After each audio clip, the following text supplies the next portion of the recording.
Welcome back to the MMA Sucker Podcast. As always, I'm your host, Frazer Krohn, and this is my UFC 320 breakdown. Goes down live on Saturday night from Las Vegas in the T-Mobile Arena. Headlining the card, we've got a big rematch between Alex Pereira and Magomed Ankalaev. Ankalaev obviously getting the win the first time round. Alex Pereira will want to get that belt back. In the co-main event, we've got a really exciting bantamweight clash as Merab Dvalishvili returns to make, I think it's his third title defense, this time against a whole new challenger in Cory Sandhagen.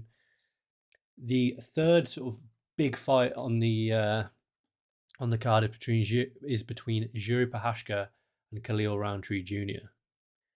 What I'm going to do is I'm going to break down those three fights in a little bit of detail. I've got a specific video coming out on the channel tomorrow looking just at the main event, breaking down the techniques that both men have got to use, the game plan, and a little bit of the sort of keys to victory.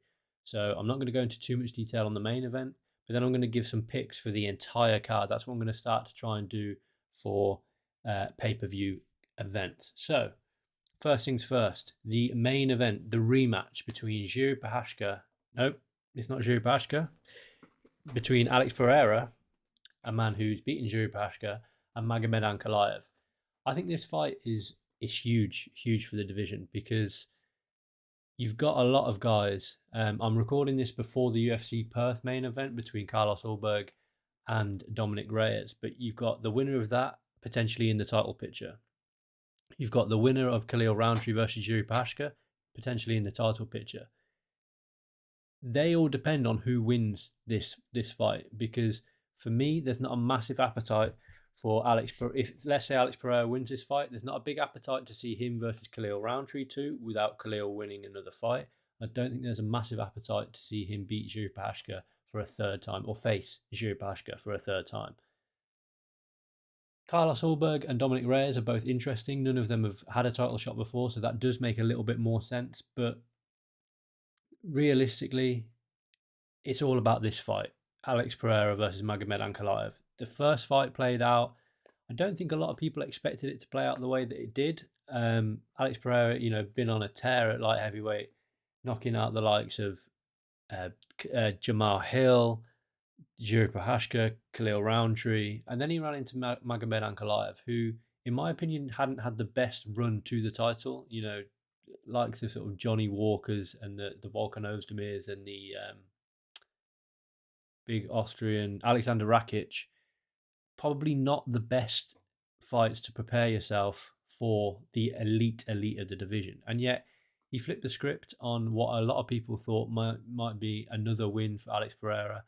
Progressed his, I think he's now, let me just double check, but I think he's 18-0 now. 18-1. Magomed Ankalaev. I might be wrong on that. Sorry, 21-1-1. So he's better than I thought. And what I thought was really good from Ankalaev last time out is that he just kind of bullied Alex Pereira. He didn't seem to be too worried about the power coming back, which is something that we haven't seen against Alex Pereira pretty much his whole career. All opponents that face Alex Pereira are tentative. They don't want to go forward. They don't want to fight on the front foot because they know just how devastating his power can be. But with someone like Ankalaev, who just showed him no respect in there, it paid dividends. Look at the picture look at the picture here. Magomed Ankalaev didn't show Alex Pereira any respect, and now he's holding the belt. Now, questions were asked afterwards. Did Alex Pereira take the fight seriously? Was Magomed Ankalaev lucky to catch Alex Pereira when he did? If buts and maybes. What happened in the fight happened in the fight. And Magomed Ankalaev beat Alex Pereira with relative ease. I do think it was a fairly easy fight for Ankalaev. Do I think the rematch will go the same way? I'll give you my official pick later on. I think the rematch all depends on how Ankalaev wants to fight. If he wants to go on the front foot again, I think Alex Pereira will be sharp. I think this is going to be the best version of Alex Pereira that we're going to see. He's going to be motivated to get his belt back. They don't like each other. We've seen them go back and forth on Twitter. We saw a clip from the PI this week as well when the two men were having a conversation. Alex Pereira is going to be extremely motivated for this one, which is something that we potentially can't say that he was for the first fight. Do I think that'll be enough to get the win? Like I said, I will release my pick later on in the video, in the podcast. But I think it's a fascinating rematch, and I'm really excited for it. I'm also very excited for the co-main event for the bantamweight title, Merab Dvalishvili versus Cory Sandhagen. It's a new challenge for Merab. Merab, last time out, had the rematch with Sean O'Malley, which, he beat Sean O'Malley convincingly. I think it was in the Sphere. Let me double check. Yeah, it was in the Sphere. He beat him convincingly, in my opinion. Unanimous decision, 49-46, 48-47, and 48-47. That's quite a well, it is by definition a unanimous decision victory. I didn't need to see the rematch, but the UFC wanted to get Sean O'Malley a rematch, which is absolutely fair enough. Sean O'Malley sat on the couch, or I say sat on the couch. Sean O'Malley didn't compete in between those two fights, whereas Merab did. He kept on that crazy schedule of his. This will be his fourth fight in a little over a year. It'll be his fourth fight within a sort of almost a 12-month period. All of them title fights. All of them dominant victories, as far as I'm concerned, for Merab. And he's, this year, he's with a win here. If it's in convincing fashion as well, he could easily be fighter of the year. You've got Umar Nurmagomedov in January. After a tough start for Merab, he dominated that fight. He was just, he was dominant in that fight. Umar didn't have anything for him, which was interesting in my opinion. I thought Umar would do slightly better than he did. I thought he'd be able to carry that kind of round one form into the latter rounds, but Merab just bullied him in there, and it was really interesting to see. And then he returns against Sean O'Malley in the rematch. Not only does he beat Sean O'Malley in the rematch, he finishes Sean O'Malley in the rematch with a submission. Only the second submission on his record. The first being an armbar in 2017 to win the Ring of Combat Bantamweight Championship. So it's only the second submission in his career. That to me shows that he's progressing his game beyond just being a relentless wrestler. He is doing all he can to constantly be leveling up. With that being said, he hasn't faced someone like Cory Sandhagen in his entire career, I don't feel. Cory's big, he's tall, he's long, he's got a long reach. But he uses that size well as well, Cory Sandhagen. He really does. He knows how to hit opponents and not get hit, as ridiculous as it sounds, and as ridiculously easy as maybe it sounds. It's not easy, and Cory Sandhagen makes it look very easy. He does have some knockouts that would potentially make Merab a little bit worried.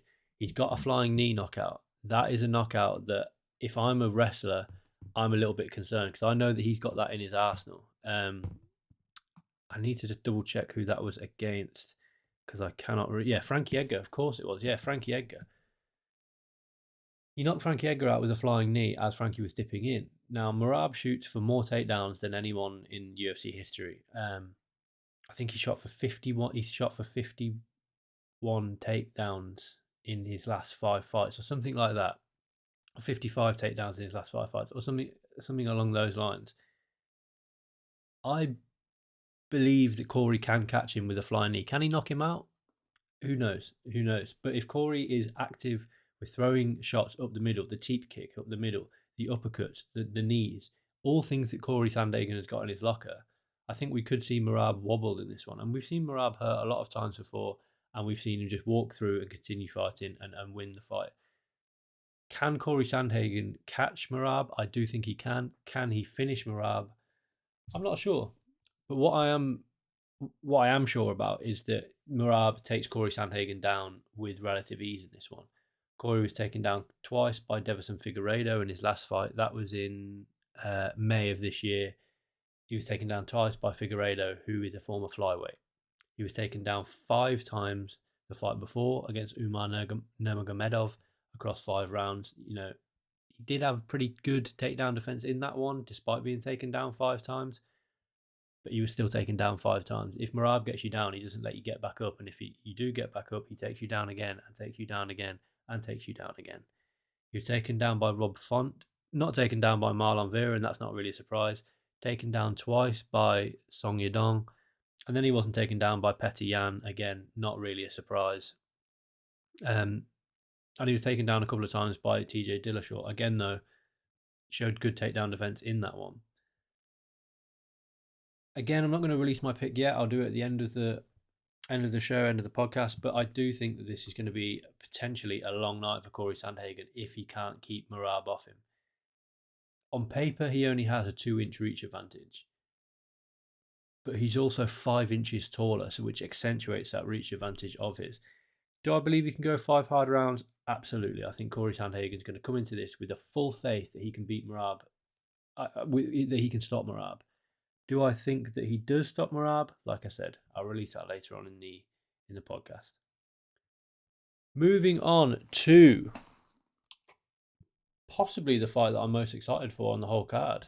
Jiri Prochazka versus Khalil Roundtree Jr. Now, both of these men are solid competitive. However, both of these men have lost to Alex Pereira in recent times. Jiri lost originally in 2023, and then he lost again in 2024. Jiri bounced back with a knockout win over Jamal Hill. However, he was caught a lot against Jamal Hill. Moving on to Khalil Roundtree, went on a bit of a tear, beating the likes of Anthony Smith, Chris Daukaus, Dustin Jacoby, and then he got, Dustin Jacoby, Chris Daukaus, Anthony Smith, and then he got a title shot against Alex Pereira, and many people thought that he was going to be way out of his comfort zone, not in the same league at all as Alex Pereira, and that didn't really happen. That didn't really happen for me. I didn't see that.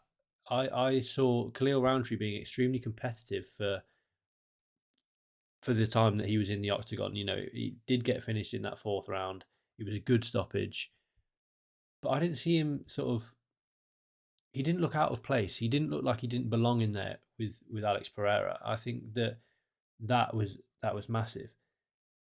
He then looked to rebound against former champion Jamal Hill in Baku earlier this year. And now that was, I don't like to call fights boring, but that was a boring fight. He dominated the fight 50-45, 50-45, and 49-46. And really, for me, neither man came to really put it out there. Khalil wanted to get back in the win column after losing to Alex Pereira. Jamal Hill looking to get back in the win column after losing to Alex Pereira and Jiri Prochazka by finish. I think Jamal Hill was extremely sort of gun shy in that one because he knows just how powerful Khalil Roundtree is. He's shown that in fight after fight, and he showed that against Alex Pereira. He was a little bit gun shy because he didn't want to get caught by Khalil. Khalil was a little bit gun shy because, to be honest, he didn't need to do anything too complex to beat Jamal Hill, who is a fairly one-dimensional fighter. He's a stand-up guy who's heavy on the lead leg. Khalil Roundtree battered that lead leg of Jamal Hill, knocked him down knocked him down once. Let me just double check how many. Yeah, Khalil Roundtree landed 30 leg kicks. What is so interesting for me about this fight is that Khalil can't fight on the back foot against Jiri Prochazka, or he can't fight in that kind of plodding, laid back Muay Thai style that he does, because Jiri Prochazka is going to come forward, he's going to throw crazy strikes, and he's going to catch Khalil Roundtree. There is no doubt about it. He will catch Khalil Roundtree in this fight unless it finishes in the first couple of seconds. What I think is interesting is Khalil tends to load up on 1 or 2 strikes and when he lands them, they are punishing strikes. But if he loads up against Jiri Prochazka and misses, let's just, off the top of my head, let's say he loads up on an overhand right.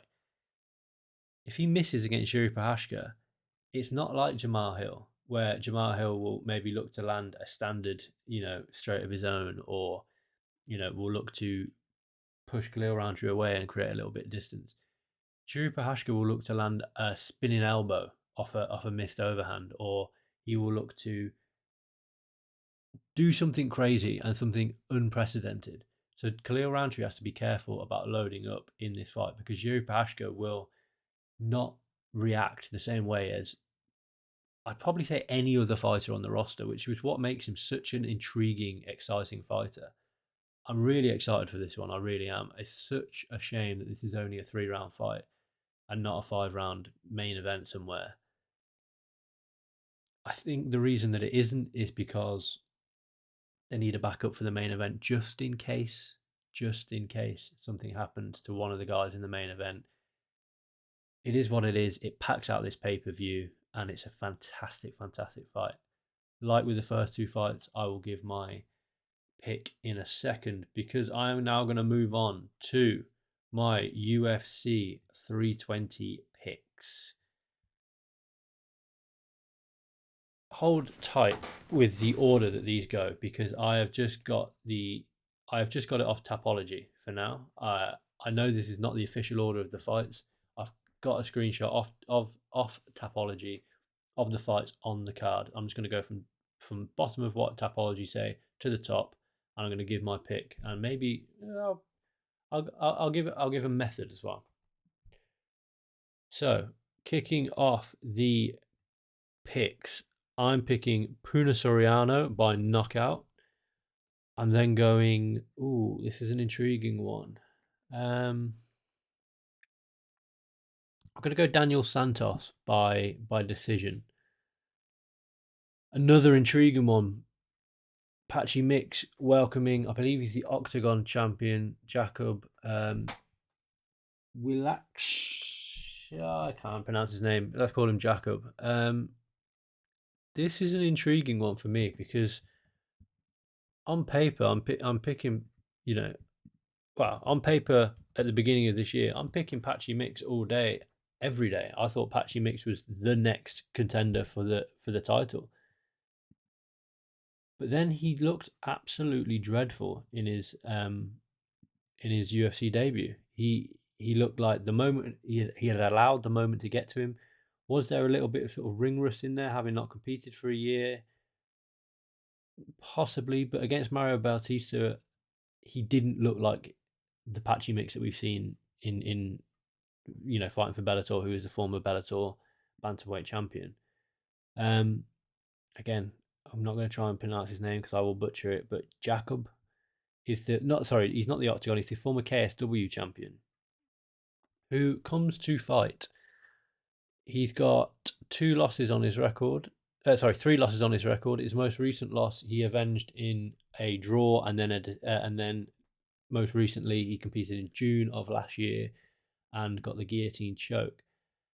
This one is an interesting one. I'm gonna pick Patchy Mix just to get back to where we think that he should be. I don't have a lot of faith in that pick because if Patchy Mix shows up anything like he did in his first UFC fight against Mario Bautista, I think he gets beaten pretty convincingly. But we shall see. I'm hoping that it was just Octagon jitters. I'm hoping it was just a bad night at the office because Patchy Mix could be a real contender at bantamweight. Picking him via decision. Austin Vanderford returns. He gets the let's say submission win in that one, and Veronica Hardy beats Brogan Walker convincingly on the feet. Unanimous decision victory. Moving on. Farid Basha, I think, continues his undefeated run. He progresses to 14-0 as he beats Chris Gutierrez by. I'm gonna go. I'm gonna go a decision. Chris Gutierrez doesn't get finished. He's got 5 losses on his record, only 1 via finish, and I don't think that was in the UFC. Let me just double check. He was on the Ultimate Fighter finale. He doesn't get finished. He only does lose to the best as well. Pedro Munoz, Song Yadong. I am going Basha. I think this is a big coming out for Farah Basha. He's 3 or 4-0 in the UFC now. I think this could be the one that sort of gets him into the sort of upper echelons of the division and gets people really, really talking about him. Ozzy Diaz versus Ateba Gautier. I think Gautier wins this by knockout in the first round. If his career is anything to go by, um, he gets it done in the first round. It's as simple as that, and I don't think there's anything more that needs to be really said about that fight. Macy Chiasson versus Yana Santos, formerly Yana Kunitskaya. I think this one, it feels like this one has been booked about 3 or 4 times before.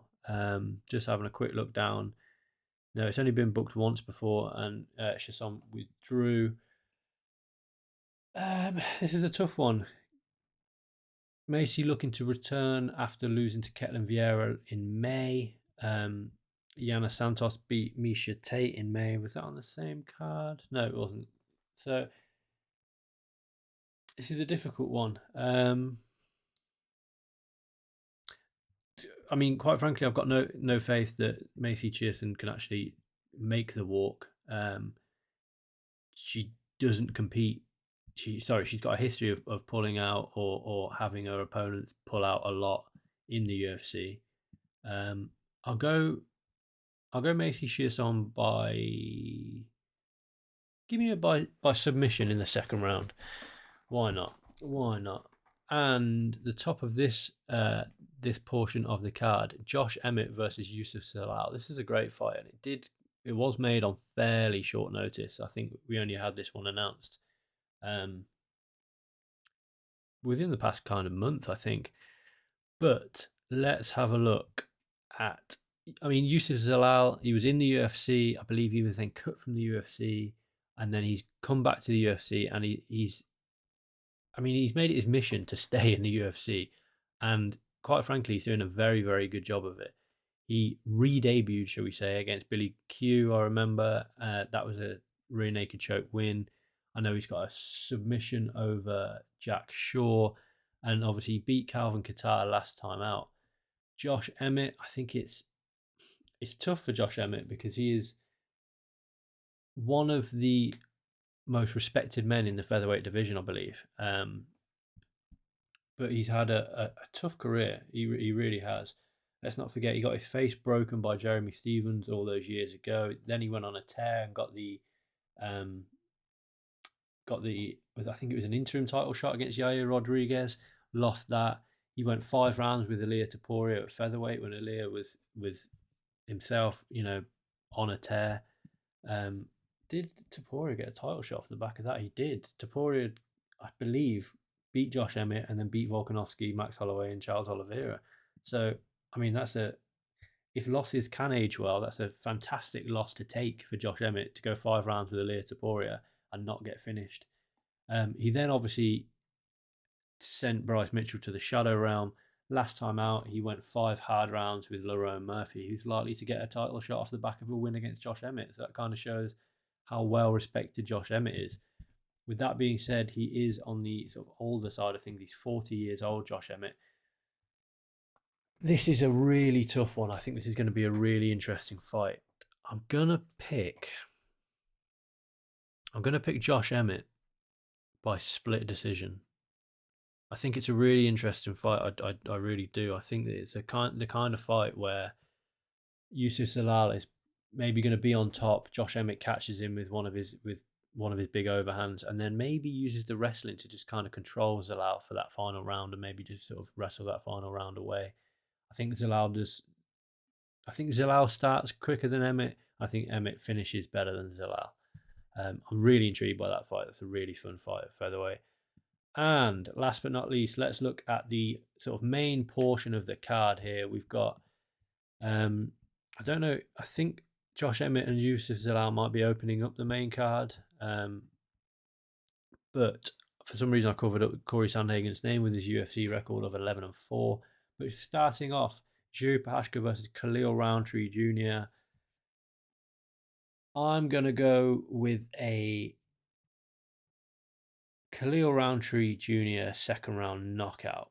Now, the reason for that is that I think that he will be able to hurt Jiri with low kicks, and he is not the kind of fighter to get excited when he's got an opponent hurt. He's very calm, he's very collected in there, and I think that he gets it done via knockout after hurting Jiri with low kicks.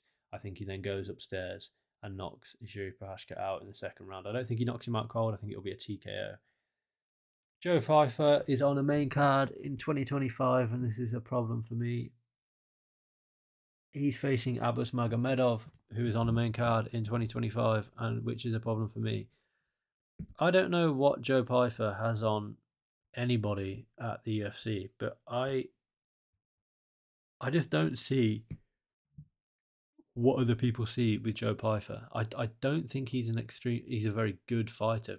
Simply put, that's just my opinion. I don't see it. As soon as he took that step up, he lost to Jack Manson. Then everyone was like, "Oh, will he be able to bounce back? Will he be able to bounce back?" Well, he's facing Marc-Andre Barrio, who defends shots with his face. Yes, he's going to be able to bounce back. Then he beats Calvin Gastelum. I mean, yeah, of course he does. Calvin Gastelum's not a good fighter either. Abbas Magomedov, again, similar to Joe Pfeiffer, a couple of good performances, or no, one good performance. Then he steps up against Sean Strickland in the main event and gets just handed. I mean, he's allowing Sean Strickland to finish him in the. Sean Strickland doesn't finish anybody. Sean Strickland is the most decision-heavy fighter in recent memory. Of Sean Strickland's last, let me just count this: 1, 2, 3, 4, 5, 6, 7, 8, 9, in 10, 11. Sean Strickland in his last 11 fights has finished one fight, and that was Abbas Magomedov. Why these guys are on the main card, and you've got Chris Gutierrez versus Farid Basha not on the main card, I'm not quite sure. I've just realised I missed out a fight, so I'll go back and talk about that one in a second. Give me Joe Pfeiffer by round 3 round 3 submission. Why not? I'm not too bothered about that one. I've just realised that I have missed out a fight: Edmund Shabazian versus Andre Muniz. Give me Edmund Shabazian by unanimous decision. Yeah, why not? But moving on, co-main event. I'm picking Merab, and I'm picking Merab via decision in this one. I do think that he has the ability to finish Cory Sandhagen. I don't think he will. I think it will be quite a wrestling heavy, not exactly the most entertaining fight in the world. But that says more about Cory Sandhagen's power, and I think Merab will put a lot of respect, give Cory Sandhagen a lot of respect because of his power and his alternative strikes, as it were. That he will look to wrestle him, look to control him on the floor, and probably make it a little bit boring. And I'm picking the exact same in the main event: Magomed Ankalaev to beat Alex Pereira by unanimous decision. I think that this will be a wrestle heavy, not very entertaining fight, because Magomed Ankalaev now doesn't have to make this fight entertaining. He's the one with the belt. Pereira has to come and get the belt off him. Ankalaev is the one who will walk in as champion and will look to walk out as champion. If he has to do it in a boring, wrestle heavy manner, he can do. He doesn't have to win over the judges in an exciting fight. He doesn't have to win over any fans. He knows that he's not going to be the fan favourite going into this because fans seem to adore Alex Pereira. Magomed Ankalaev can kind of close his chapter of his career with this little mini rival with Alex Pereira by out wrestling him, or it doesn't even have to be wrestling and controlling him on the ground. It could be wrestling and controlling him in the clinch as he did in the first fight. I'm picking Ankalaev via unanimous decision. I don't think it will be particularly fun, but it is what it is. Do you agree with any of my picks? Do you disagree with any of my picks? Let me know in the comments below, and let me know if you like this kind of full card picks, a little bit quicker on the breakdowns and a little bit more detail on the whole entire card. Like I said, I've got a more in-depth video coming out on the channel tomorrow, or probably tomorrow, on the main event between Ankalaev and Alex Pereira. But do let me know. Let me know in the comments, or let me know. These are all the where you can find myself on Twitter or X, MMA Sucker on X, MMAsucker.com. That's where all the articles and good stuff is. I'm hopefully talking to Nathaniel Wood at some point this week ahead of his UFC 321 outing in Abu Dhabi. Very exciting times for the MMA Sucker guys. But do let me know. A little bit quicker on the sort of specific fights and more main card picks. Let me know what you think. like, subscribe, and all that good stuff. And I'll catch you next time. Thanks for listening.